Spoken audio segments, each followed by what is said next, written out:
Բարի օր հարգելի հետևորդներ, եթերում է IVC լուրերի հերթական թողարկումն է, ես Սվետլանա Պետրոսյանն եմ, նախ կարևորը համառոտ։ Սամվել Կարապետյանը կմնա կալանավորված, դատավորը որոշում կայացրեց իշխանական լրատվամիջոցի հրապարակած հոդվածից 17 ժամ անց։ Խուզարկություններ ու ձերբակալություններ Վաղարշապատում հակակոռուպցիոն կոմիտեն հայտնել է, թե ինչ մեղադրանք է առաջադրվել ավագանի ընտրված մեծությամբ երկրորդ ուժի հաղթանակ դաշինքի անդամներին։ Բաքվում պահվող Վիգեն Էլուջեկչյանի վիճակը կտրուկ վատացել է, փաստաբանը ահազանգ է հնչեցրել։ Կարտահանձնեն արդյոք Վրաստանի երրորդ նախագահ Միխայիլ Սաակաշվիլիին, Իրակլի Կոբախիձեն նոր մանրամասներ է հայտնել։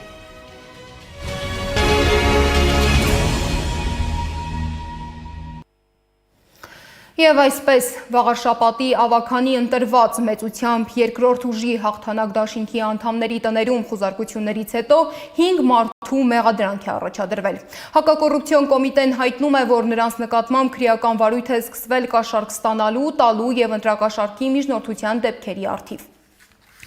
Հիշեցնեմ, որ Վաղարշապատում համայնքապետի ընտրության ավարտից ընդամենը 24 ժամ անց հաղթանակ դաշինքի շտաբի պետ Հրանտ Ավետիսյանը հայտնել է, որ դաշինքի անդամների եւ կողմնակիցների տներում կատարված խուզարկություններից հետո 10 մարդու ձերբակալել են։ Ավելի վաղ նա գործընկերոջս հաստատել էր լուրը, որ խուզարկում են դաշինքի անդամների եւ աջակիցների տները, մասնավորապես Կարեն Գևորգյանի, Արմեն Դավթյանի, Մայիս Մելքոնյանի եւ Տիգրան Գևորգյանի։ Ավետիսյանը նաեւ նշել է, որ Սևակ Խաչատրյանի հետ գործողություններ չեն արվել։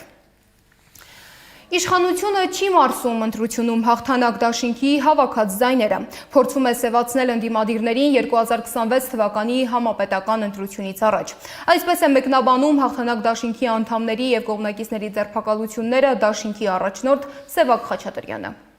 Երեքը մեր ավականու ցուցակից են, մնացածին ես չեմ ճանաչում, ես շփման մեջ չեմ, գիտեմ, որ 2 կամ 3 հոգի են։ 5 մեղադրանք, որից ես ճանաչում եմ 3-ին։ Դավթյան Արմենը, Գևորգյան Տիգրանը եւ Գևորգյան Կարենը։ Իրենք են, այո, իրենք են տները խուզարկել են, տարել են հակակոռուպցիոն կոմիտե, այնտեղ հարցաքննություն է իրականացվել, չէ, Տիգրանին չեն տարել են Կարենին ու Արմենին, բայց Տիգրանից տունել են խուզարկության ենթարկել, երևի թե ինչ որ բաներ են մանեկել, չեն կարողացել գտնել, չեն տարել Տիգրանին։ Ինչ որ ընտրակաշառք առաջարկելու ընտրության ընթացքը խախտելու sense ինչ որ քրեական գործ է, անկեղծ ասած քրեական գործին ես ինքս լավ ծանոթ չեմ, որ փաստաբաններն են զբաղվում դրանով, փաստաբանները հայտարարությամբ հանդես կգան, բայց վստահ եմ, որ զավեշտի աստիճան է լինելու ամեն ինչ, պարզապես զավեշտի։ Իսկ իրենց ասելով երբ է կաշառք բաժանել եւ այլն, երբ է դա արվել, ըստ իրավապահների։ Ինձ թվում է դա քրեական գործով ավելի շատ կերևա, չեմ տիրապետում, բայց նման բան իհարկե չի կարող լինել, ինչ կաշառքի մասին է ընդհանրապես խոսքը։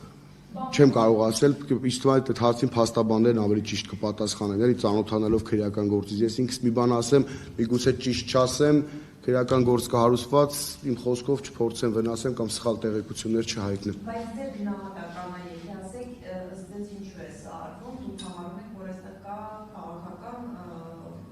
ուղղորդում, ինչ նպատակով, ինչ են ուզում այս դեպքում։ Սա ուղիղ քաղաքական ուղղորդում է, ուղիղ, ես ասում եմ, իրենք չեն կարող Վաղարշապատում իրենք լինելով միանձնյա իշխանության չեն կարողանում հիմա համակերպվել, որ կա մարդիկ, կա թիմ, ով ասելիք ուներ Վաղարշապատում ու 10,000-ից ավել ձայն է հավաքել, մոտ 32,000։ Իրենք նաև վտանգ են տեսնում, որ 5 ամիս հետո ազգային ժողովի ընտրությունների ժամանակ այս համայնքում կան հետևյալ թիմն ունեցող, այսքան ձայն ունեցող ընդդիմադիրներ, որը իրենց շատ մեծ այսինքն իրենք դրանից վնաս են տեսնում, դրա համար փորձում են, այսպես ասած, քրեական գործերով այս ընթացքում փորձելու են մեր թիմի անդամներին, փորձել ընկճել, փորձել նեղել քրեական գործերով, որ կարողանան թիմը պառակտել, բայց դա թիմը այնքան մեծ է, որ չի ստացվելու։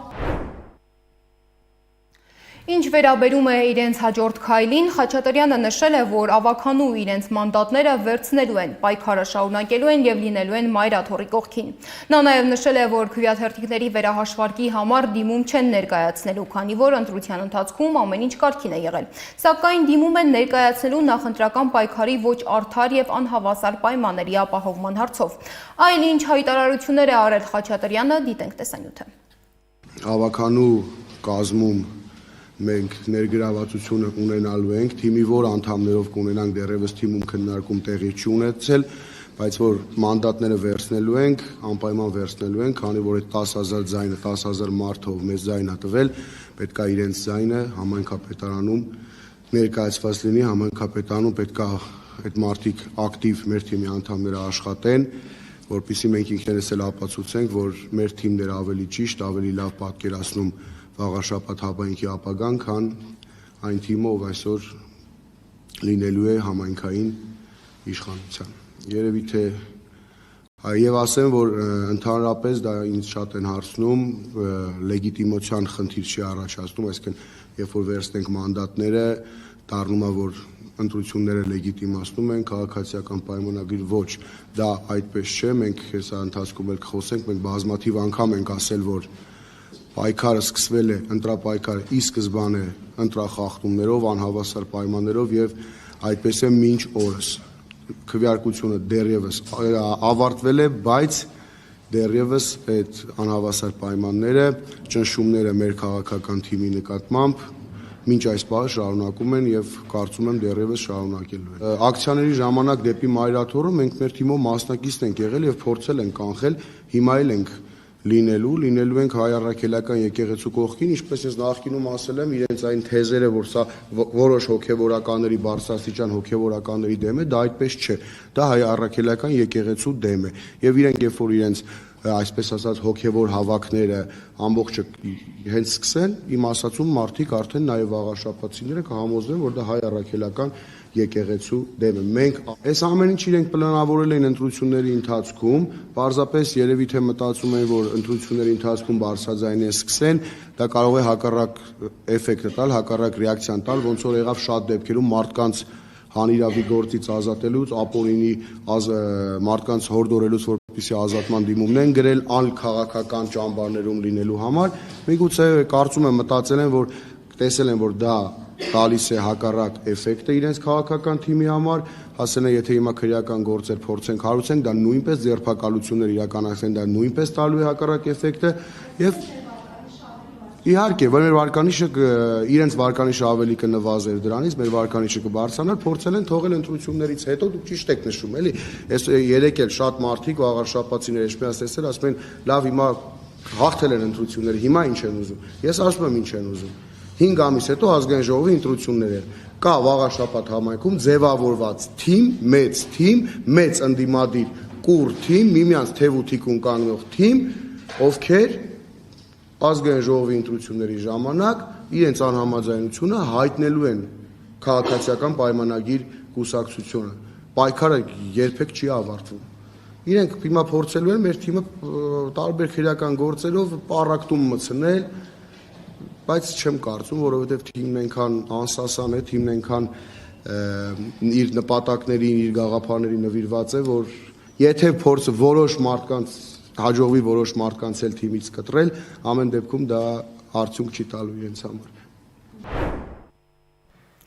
Ավելի քան 5 ամիս անազատության մեջ գտնվող գործարար Սամվել Կարապետյանը եւս 2 ամիս կմնա կալանավորված։ Վճռի հրապարակումից հետո լրագրողների հետ զրույցում փաստաբանները պնդում են, որ կալանքը երկարաձգելու հիմք չի եղել։ Այսինքն ըստ օրենքի նախաքննական փուլում, եթե քրեական գործը չի մտնում դատարան, 5 ամսից ավելի չի կարող ձգվել կալանավորումը։ ՀՑԿՀ համապատասխան որոշման մեջ ինչ է ձևակերպվում։ Ասվում է, որ 3 ամիս ժամանակ կա, որ սեփականատիրոջ հետ բանակցեն։ 3 ամիս սեփականատիրոջ հետ բանակցեն, գնալու են Երևան կենտրոն քրեակատարողական հիմնարկում բանակցեն։ Անկեղծորեն եմ ասում, սա նման է որոշակի իմաստով ահաբեկչական գործողության։ Ահաբեկիչներն են ի վերջո պատանդ պահում մարդու։ Սա ինչ վարքագիծ է, այսինքն եթե գործընկերներ շատ հստակ ասեմ եւ ներողություն խնդրեմ ձեզանից։ Եթե մենք խոսում ենք իրավական process-ի մասին, այստեղ իրավական process չկա։ Այստեղ առաջին իսկ օրվանից իրավական process-ի նշույլ չկա։ Մենք ամեն անգամ պարզապես ելնելով նրանից, որ սա ի վերջո դատարան է կոչվում, այստեղ կա դատարանի շենք, բայց այստեղ բովանդակությունը արդարադատության կանխորոշվում է հայկական ժամանակի նյութով։ Իդեպ ես հաջորդ նիստից առաջ երևի թե խնդրելու եմ, որ գործընկերները կապ հաստատեն, փորձեն հասկանալ ինչ հրապարակում է լինելու, մենք էլ ըստ դրա մեր գործողությունները որոշենք, որովհետև իդեպ նույն հանրային ծառայությունները կարգավորող հանձնաժողովի որոշումը չկար, արդեն իսկ իշխանական լրատվամիջոցները ասում էին, որ զրկելու են լիցենզիայից։ Դատարանին բարձրաձայնել ենք, դատարանը վրթոհվել է, որ մենք նման իրականություն ենք լրատվական միջոցներից, իրականություն չէ, ճակերտավոր իրականություն ենք բարձրաձայնել, ասելով, որ նշվածը ինչ կապ ունի ինձ հետ, տեսանք, թե ինչքանով կապ ուներ։ Մի հարց, պարոն Կարապետյանը մասնակցում էր նիստին։ Իհարկե, մինչև վերջ։ Բնականաբար հայտնեց, որ պարոն Կարապետյանը որևէ առնչություն չունի այս ամենի հետ, առաջադրված մեղադրանքները չի ընդունում եւ որևիցե կերպ անգամ մեծ ցանկության դեպքում ոչ մի կերպ խոչընդոտելու ոչ միտում ունի, ոչ նպատակ։ Ես ավելի քան սրիկայություն է, ուրիշ կերպ ավելի ցենզով չեմ կարող արտահայտվել, այս նողկալի գործողություններ ա ուղղակի, ես իրենց ասում եմ, որ այս հեշտ չեն մարսելու, պայքարելու ենք մեր ձևով ու հաղթելու ենք մեր ձևով, ու Հայաստանի Հանրապետությունը ունենալու անենց ղեկավար, անենց իրավական համակարգ, ընկերնես տնտեսություն, որ բոլորը երազելու են։ Որևիցե նորմալ մարդ չի կարող պատկերացնել, որ այսպիսի շարունակություն կարող ունենա, 5 ամիսը չեմ ուզում ասեմ հասկացանք, բայց ամեն ինչ գնաց, այս գործերի, այս փուչ դատարկ այս գործերի, այս ջուր ծեծոցու շրջանակներում վերջը այսօր պետք է ամեն ինչը ավարտվեր, որտեղ տոտալ բացակայություն կա որևիցե իրավական հիմք։ Մեր ձևով շարժումը անդրադառնալով հակակոռուպցիոն դատարանի այսօրվա որոշմանը նշել է, որ այն ապացուցել է, որ Հայաստանում բացակայում է արդարադատությունը։ Ցավով արձանագրում ենք, որ մեր հայրենիքում հաստատվել են հակաժողովրդավարական կարգեր, որոնց պայմաններում մեկ մարդ է որոշում, ով եւ ինչքան պետք է կալանավորված լինի, իսկ վճիրները հրապարակում է ոչ թե դատարանն, այլ իշխող ընտանիքին պատկանող թերթը դատական նիստի ավարտից 1 օր առաջ։ Հայկական պետականությունը խոր ճգնաժամ է ապրում, որը պետք է հաղթահարենք միասին։ Հայաստանի Հանրապետությունը չպետք է լինի մեկ մարդու գրպանային պետություն, որքան էլ որ անելանելի թվա իրավիճակը ու որքան էլ բիրտ լինի գործող իշխանության ճնշումը, մենք ոչ մի վայրկյան չենք դադարեցնելու պայքարը։ Վստահ ենք, որ միասնաբար հաջողելու ենք ու հաղթելու ենք մեր ձևով։ Ինչպես արդեն գիտենք, Սամվել Կարապետյանին պատկանող հեծը 3 զրկվել է լիցենզիայից։ Այս որոշումից հետո բոլորիս հետաքրքրում է, թանկացել է հոսանքը, թե ոչ։ Հեծի նախկին տնօրեն Դավիթ Ղազինյանը պատմել է, որ 3 նույն հարցին ՀՑԿՀ նախագահը ծիծաղելի պատասխան է տվել, նշելով, որ քանի որ սա աննախադեպ գործընթաց է, ոչ մի ռիսկ չի բացառում։ Ինչը ըստ Ղազինյանի փաստացի նշանակում է, որ նա պարզապես վախեցավ հստակ ասել, սակագինը չի բարձրանալու։ Լավ, պատվերը կատարելու ձև էլ կա, գոնե այդ ձևական կողմը այսպես պահեն։ Եվ շատ կարևոր հանգամանք է, որ այդ նշված հանձնաժողովի նախագահը 3 օր անընդմեջ իմ այսպես նույն սենյակում գտնվելով հանդերձ տեսել եք իմ հարցադրումներին, որ եթե պատասխան չունին, դուրս գալուց հետո բրիֆինգ է անում, մտքեր է արտահայտում, բացարձակ սուտ, կարծում եմ բժշկի դիմելու կարիք ունի։ Կաշկանդվածությունը երևում էր ամբողջ նիստի ընթացքում։ Ժամանակավոր կառավարիչը աչքը թերթում էր, ինքը արդեն գիտեր ինչ պետք է անի, կարծում եմ բժշկի պիտի դիմի։ Պարոն Ղազինյան, Մետրոպյանը հետո ներողություն ավարտեմ, էլի բժշկի պիտի դիմի հանգարց այդ բանի պատմություն ասում, իսկ դուք ինչ մտածեցիք։ Ես օրինակ կարծում եմ բժշկի պիտի դիմի լսողության եւ տեսողության հետ կապված, որովհետեւ եթե հիշում եք, իրենք ասեցին մի կողմից դիմում եք սակագինը իջեցնելու, մյուս կողմից ներդրումային ծրագիր եք բերում, որով բարձրանալու է, ես հրապարակեցի ձայնագրություն, որտեղ հստակ նշում եմ, որ մեր շահույթի հաշվին։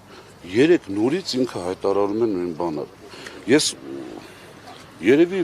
նեղ մասնագետներ պետք է զբաղվեն այդ մարդկանցով, էլի որ ինչպես կարելի ասենք լինելով ձայնագրությունը կա, դու է տեղ եղել ես, գիտես ամբողջությամբ եւ նաեւ այդ թվաբանական մանիպուլյացիան նորից։ Չեմ հավատում, որ անգրագետ են, ուղղակի այդպես ասել են, այդպես շարունակում են ասել, պարզ հաշվարկ գոյություն ունի։ 3.6 միլիարդը բաժանում ես մոտավորապես 1.2 միլիարդ այդ ժամանակվա բնակության թվին, անում է 3 դրամ։ Չգիտեմ, այլ այսպես գիտություն հորինված չի այլ հաշվարկ անելու։ Իսկ ինչ է հաջորդելու այդ որոշմանը։ Երեկ այս հարցին պատասխանել է հանրային ծառայությունները կարգավորող հանձնաժողովի ղեկավարը։ Այսօրվա նիստի որոշմամբ մենք ընդհանրապես դադարեցրեցինք Հայաստանի էլեկտրական ցանցեր փակ բաժնետիրական ընկերության լիցենզիան, բայց դրան պետք է օրենքով նախատեսվում է արդեն գործընթացներ։ Առաջիկա 3 ամիսներին պետությունը սեփականատիրոջ հետ կսկսի կամ Հայաստանի փակ բաժնետիրական ընկերության տնօրենների խորհրդի հետ կսկսի բանակցել գույքի սեփականության իրավունքի փոխանցման վերաբերյալ եւ եթե այդ 3 ամսվա ընթացքում կողմերը չգան համաձայնության, ապա դրանից հետո պետությունը կարող է գերակաշահի իրավունքով վերցնել այդ սեփականության իրավունքը։ Նշեմ, որ երրորդյա թեժ քննարկումից հետո հանրային ծառայությունները կարգավորող հանձնաժողովի կայացրած սկանդալային որոշմանը դեմ է արտահայտվել հանձնաժողովի 5 անդամներից միայն մեկը՝ Արա Նռանյանը։ Նա կանխատեսել է, որ այս գործընթացը հետագայում կարող է ճանաչվել հակասահմանադրական։ Թեև ասում են կենտրոնացել եք փաստական հանգամանքների վրա, բայց վարույթը հարուցվել է ենթադրությունների վրա, որոնք նշված է լիազոր մարմնի ներկայացուցիչի կողմից, եւ վարույթը իրականում գնահատվել է բոլորին այլ ուղղությամբ, ինչը ընդհանրապես չի համապատասխանում վարույթի անցկացման այն մեթոդաբանությանը, որը առկա է հանձնաժողովում եւ երկրում։ Մենք բազմաթիվ դիմումներ ստանում ենք եւ երբեք միայն դիմումի հիման վրա վարույթ չեն կարող հարուցել, մինչեւ համոզված չենք, որ առկա է խախտում, մինչեւ անբացման փաստական հիմքերը չկան։ Այս դեպքում մենք գնացել ենք այլ ճանապարհով, ինչպես ես իմ հարցում տվեցի, որովհետև այդ ենթադրությունը ունեի, որ կարծես թե մենք սկզբից հարուցել ենք վարույթ, հետո մտածել ենք այդ վարույթի համար ինչ հիմքեր դնել։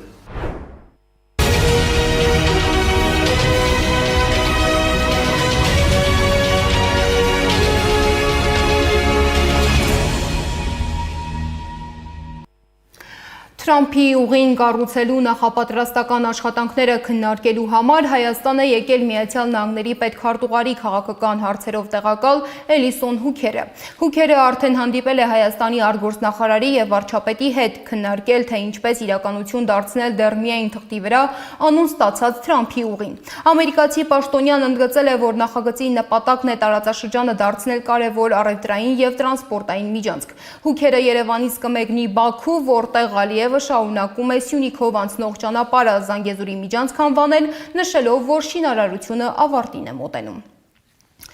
Իսկ տարածաշրջանում թվացյալ խաղաղության նախապատրաստական աշխատանքների մեջ ստվերում է մնում Բաքվի մեր հայրենակիցների ճակատագիրը։ Բաքվի բանտում գտնվող Վիգեն Էլուջեկչյանի առողջական վիճակը կտրուկ վատացել է։ Նա արդեն չի կարողանում քայլել, ահազանգ է հնչեցրել նրա փաստաբան Լուսիանա Մինասյանը։ Փաստաբանը նաև նշել է, որ 45-օրյա ընդմիջումից հետո Վիգեն Էլուջեկչյանը նոյեմբերի 16-ին զանգահարել է իր ընտանիքին եւ կարճ զրուցել։ Զրույցի ընթացքում Վիգենը հայտնել է, որ բավարար սնունդ չի ստանում, իրեն տալիս են միայն հաց եւ թեյ։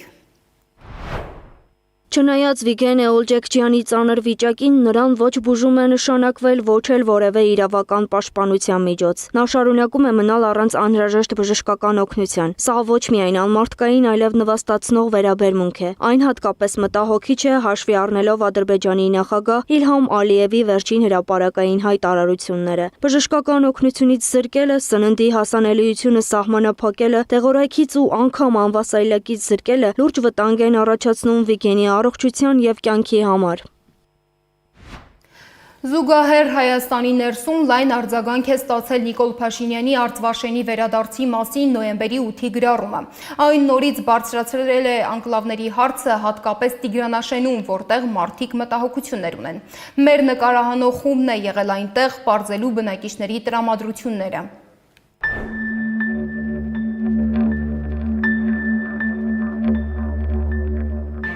Չորս կողմից սարերով շրջապատված Տիգրանաշենում մոտ 40 ընտանիք է ապրում։ Մարդիկ այստեղ համերաշխ չեն, երբ խոսքը վերաբերում է գյուղում մնալուն, չգնալուն։ Մի մասն առանց հարցադրման սկսում է ընդդիմանալ, խոսել գյուղը չլքելու, չհանձնվելու, դուրս չգալու մասին։ Մի փոքրիկ մասն էլ ասում է, որ ինչպես որոշել Նիկոլ Փաշինյանն, այդպես էլ լինելու է։ Իդեպ գյուղում վարձով ապրողներ էլ կան։ Նրանք ասում են՝ եկել ենք Տիգրանաշենը շենացնելու համար։ Քայլել ենք գյուղի չասֆալտապատված փողոցներով, եղել չոռոկվող այգիներում ու հավաքել մարդկանց հիասթափությունն ու խիզախությունը։ Տիգրանաշենը որտան, ռոռոկման ջունելա ստեղով էթում, խմելու ջունելա ստեղով էթում ծևակավանի։ Էտել են կդրի, թուրքը կթողի կդրեն։ Թուրքը կդրելու է, թույնը լցլա մեջը լցլա մեռեք։ Որ մի թուրքնա թողես քան վաղ հայա ապրի։ Ինչ որ ճիշտ է խաղաղության համար, թող այնպես էլ լինի։ Նոյեմբերի 8-ին Նիկոլ Փաշինյանը գրել է Արցվաշենի եւ Հայաստանի մյուս օկուպացված տարածքները վերադարձնելու մասին։ Ինչու Փաշինյանը հենց Արցվաշենը շեշտեց, չնշելով օրինակ Ջերմուկի, Սոտքի, Ներքին Հանդի եւ այլ օկուպացված տարածքների անունները։ Քննարկում է, որ նույն Արցվաշենի դեպքում ավելի լավ է այլ սցենարների գնալ եւ այլն եւ այլն։ Որևէ մեկը չի կարող այլ սցենարի գնալ առանց Հայաստանի Հանրապետության ժողովրդի կամքի արտահայտման։ Երևանի վրա մտավախություն ունեք, որ հանձնեն։ Ոչ, բայց ավելի ամուր է, քան Երևան։ Սովորական ապրում ենք, մեր համար հանգիստ խաղաղ։ Գյուղը պահում ենք։ Զու դրա համար ենք ստեղ։ Որ մենք էլ գնանք գյուղը դատարկվի, լավ չի լինի։ Հռիփսիմեն Տիգրանաշենում հանգստություն է գտել։ 4 տարի է այստեղ վարձով է ապրում 4 անչափահաս երեխայի հետ։ Բազմաթիվ խնդիրներ ունի գյուղում։ Օրինակ, երեխաները սևակավանում են դպրոց հաճախում, գոհ չեն Տիգրանաշենի դպրոցից։ Ջրի, ճանապարհների խնդիրներ կան, նաև աշխատատեղերն են քիչ, բայց կարծում է, գյուղը կարևոր նշանակություն ունի Հայաստանի համար։ Այստեղ ապրել է պետք։ Նույնիսկ քաղաքի բնակիչները պետք է ամեն գնով պատրաստ լինեն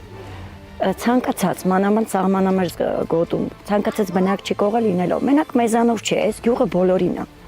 իմը չի, բոլորին է, գյուղը պիտի պահվի։ 42-ամյա կնոջ հետ համակարծիք էին գյուղացիների մեծ մասը։ Չենք կազմվելու ոչ մեկը։ 90 տվից եղան, որ այդ գյուղը պաշտպանել ենք սաղ, բայց կյանքում չարատակ ես, որ ստեղից գնամ։ Տիգրանաշենում այս մտավախությունն առաջացել է վերջին 4 տարվա ընթացքում, երբ գործող իշխանությունը բարձրաձայնում, գրպանի մեջ պահում, հետո ցույց է տալիս Արցվաշենը։ Պահանջատիրությունը պիտի լինի, ոչ թե որպես առանձին մի հատված Ադրբեջանի տարածքում, որ տեսեք դա հայկական կողմին է պատկանում, այլ պետք է լինի ճանապարհների, լոգիստիկայի, ինչպես նաև Հայաստանի հետ օրգանական տարածքային կապը ապահովելու համար տեքստում։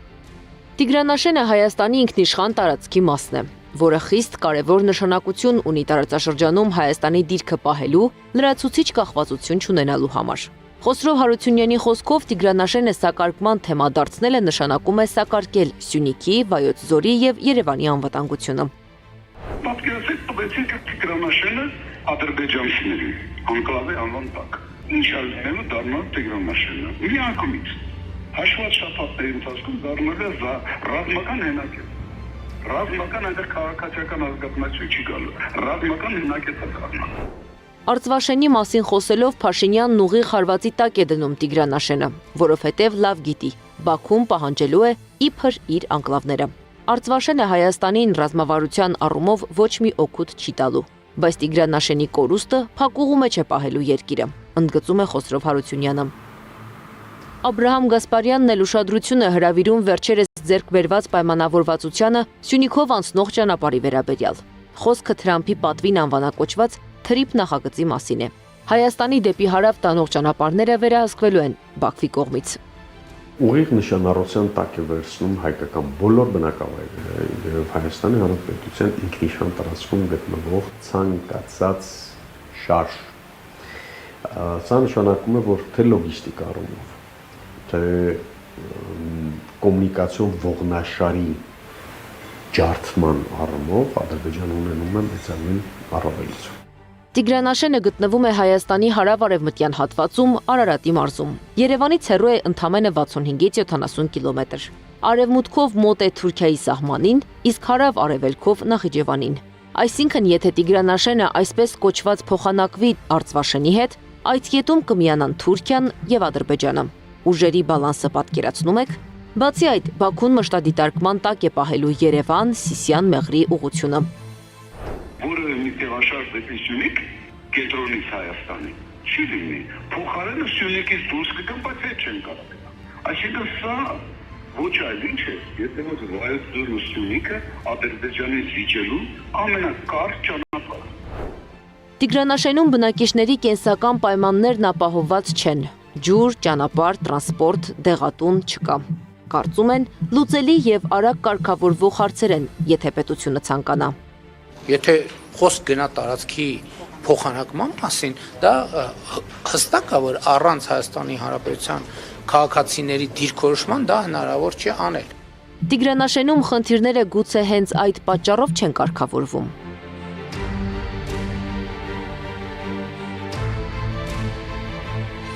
Փաշինյանը կարող է քաղաքացիների տրամադրությունների վրա խաղալով ու Կիրանցի օրինակով հաջողության հասնելու փորձեր անել, նշում է Աբրահամ Գասպարյանը։ Բայց պետության համար կարևոր որոշումների կայացումը չպետք է բարդել ժողովրդի վրա, խուսափելով պատասխանատվությունից։ Անի Աբաղյան, Տարոն Ղանդիլյան, Նոնա Գևորգյան, ABC Media։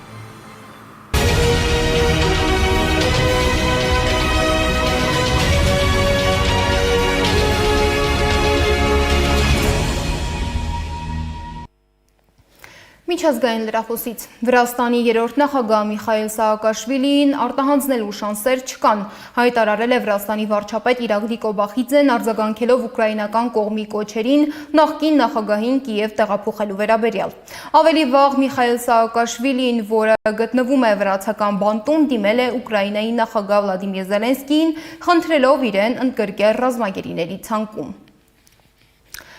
Թուրքիայի ազգայնական ուժի ազգայնական շարժում կուսակցության առաջնորդը հայտարարել է, որ պատրաստ է հանդիպել քրդական բանվորական կուսակցության հիմնադիր Աբդուլլա Օջալանի հետ։ Օջալանը 1999 թվականից ցմահ դատապարտված է եւ արդեն 26 տարի պահվում է Իմրալի կղզում գտնվող բանտում։ Թուրք պաշտոնյան նշել է, որ եթե հարկ լինի, ինքը 3 ընկերների հետ կմեկնի Իմրալի։ Միջազգային մյուս լուրերը հավաքագրել է իմ գործընկեր Անահիտ Սարգսյանը։ Ռուսական զինված ուժերը գիշերը հարվածել են Դնեպրին, որի հետևանքով վնասվել են Սուսպիլնոյի և ուկրաինական ռադիոգրասենյակները, հայտնում են ուկրաինական աղբյուրները։ Իսկ մինչ այդ Դուբայ Էրշո 2025-ում առաջին անգամ ցուցադրվել է ռուսական 5-րդ սերնդի Սու-57 կործանիչը։ Վրաստանի քաղաքացիներին կարգելվի քվեարկել արտերկրում։ Ընտրությունների ժամանակ նրանք պարտավոր կլինեն վերադառնալ իրենց երկիր և քվեարկել իրենց ընտրատեղամասում։ Ուկրաինայի նախագահ Զելենսկիի վարկանիշը մեկ շաբաթում նվազել է 40%-ով, իսկ այժմ 20%-ից էլ ցածր է, հայտարարել է Գերագույն ռադայի պատգամավոր Յարոսլավ Ժելեզնյակը, հղում անելով փակ գաղտնի սոցիոլոգիական հարցումների։ Սկանդալը բռնկվել էր նոյեմբերի 10-ին, երբ Ուկրաինայի ազգային հակակոռուպցիոն բյուրոն և հակակոռուպցիոն դատախազությունը քննչական գործողություններ էին իրականացրել գործարար Մինդիչի, մի քանի նախկին և ներկա նախարարների տներում և էներգոատոմում։ Հետաքննության ընթացքում հրապարակվել էին ձայնագրություններ, որոնցում Մինդիչը և մյուս նախարարները քննարկում են փողերի լվացման սխեմաները։ Կոռուպցիոն սկանդալին զուգահեռ Զելենսկին ժամանել է Ֆրանսիա, որտեղ նրան դիմավորել է Էմանուել Մակրոնը։ Միացյալ Նահանգների նախագահ Դոնալդ Թրամփը իր աջակցությունն է հայտնել կոնգրեսի անդամների առաջարկած օրինագծին, որը պատժամիջոցներ է նախատեսում Ռուսաստանի հետ բիզնես կամ առևտուր վարող երկրների նկատմամբ։ Թրամփն ընդգծել է, որ Իրանը կարող է լինել նման միջոցառումների ենթակա երկրների շարքում։ Թրամփը նաև հայտարարել է, որ չի բացառում Վենեսուելայում ցամաքային ռազմական գործողության անցկացումը, նշելով, որ Ամերիկայի Միացյալ Նահանգները պետք է հոգ տանի Վենեսուելայի մասին։ Իսկ մինչ Ռուսաստանը եւ Ամերիկայի Միացյալ Նահանգները դեռևս պահպանում են զենքի վերահսկողության հարցում որոշակի սահմանափակումներ, Չինաստանն աննկատ, բայց արագ առաջընթաց է գրանցում։ Ըստ շրջանառվող լուրերի, Չինաստանը 2030-ականների կեսերին կհասնի Ամերիկայի Միացյալ Նահանգների հետ մոտավորապես նույն հավասարության, տեղակայված միջուկային մարտագլխիկների քանակով։ Դիսնեյը կթույլատրի ֆիլմ արտադրության մեջ արհեստական բանականություն կիրառել։ Ընկերության գործադիր տնօրեն Բոբ Այգերն ասել է, որ 2019 թվականին Disney Plus գործարկումից ի վեր ընկերությունը գտնվում է շատ մեծ եւ կարեւոր փոփոխությունների ներդրման գործընթացում, արտադրանքի եւ տեխնոլոգիաների տեսանկյունից։ Այգերի հայտարարությունը համացանցում բուռն արձագանք է առաջացրել։ Երկրպագուները վախենում են, որ այն կարող է հանգեցնել աշխատատեղերի փակման, ցածրորակ բովանդակության եւ ընկերության իր գաղափարախոսությունից շեղվելուն։ Թոմ Կրուզը պատվավոր Օսկար է ստացել կինոյում իր ներդրման համար, հայտարարել է կինոարվեստի եւ գիտության ակադեմիան։ Սա 63-ամյա դերասանի առաջին Օսկարն է։ Նախկինում նա 4 անգամ առաջադրվել է, բայց չի ստացել բաղձալի արձանիկը։ Կամչատկայում էլ զանգվածային ավտովթարներ են տեղի ունենում ձյան տեղումների հետևանքով։ Այժմի համար նախատեսել էինք այսքանը, շարունակեք հետևել մեզ YouTube-ում, Facebook-ում, Telegram-ում, Instagram-ում, TikTok-ում կամ այցելեք մեր պաշտոնական կայք 3w.abc.media.am։ ABC Newsroom հաղորդման հաջորդ թողարկումը կարող եք դիտել ժամը 18-ին։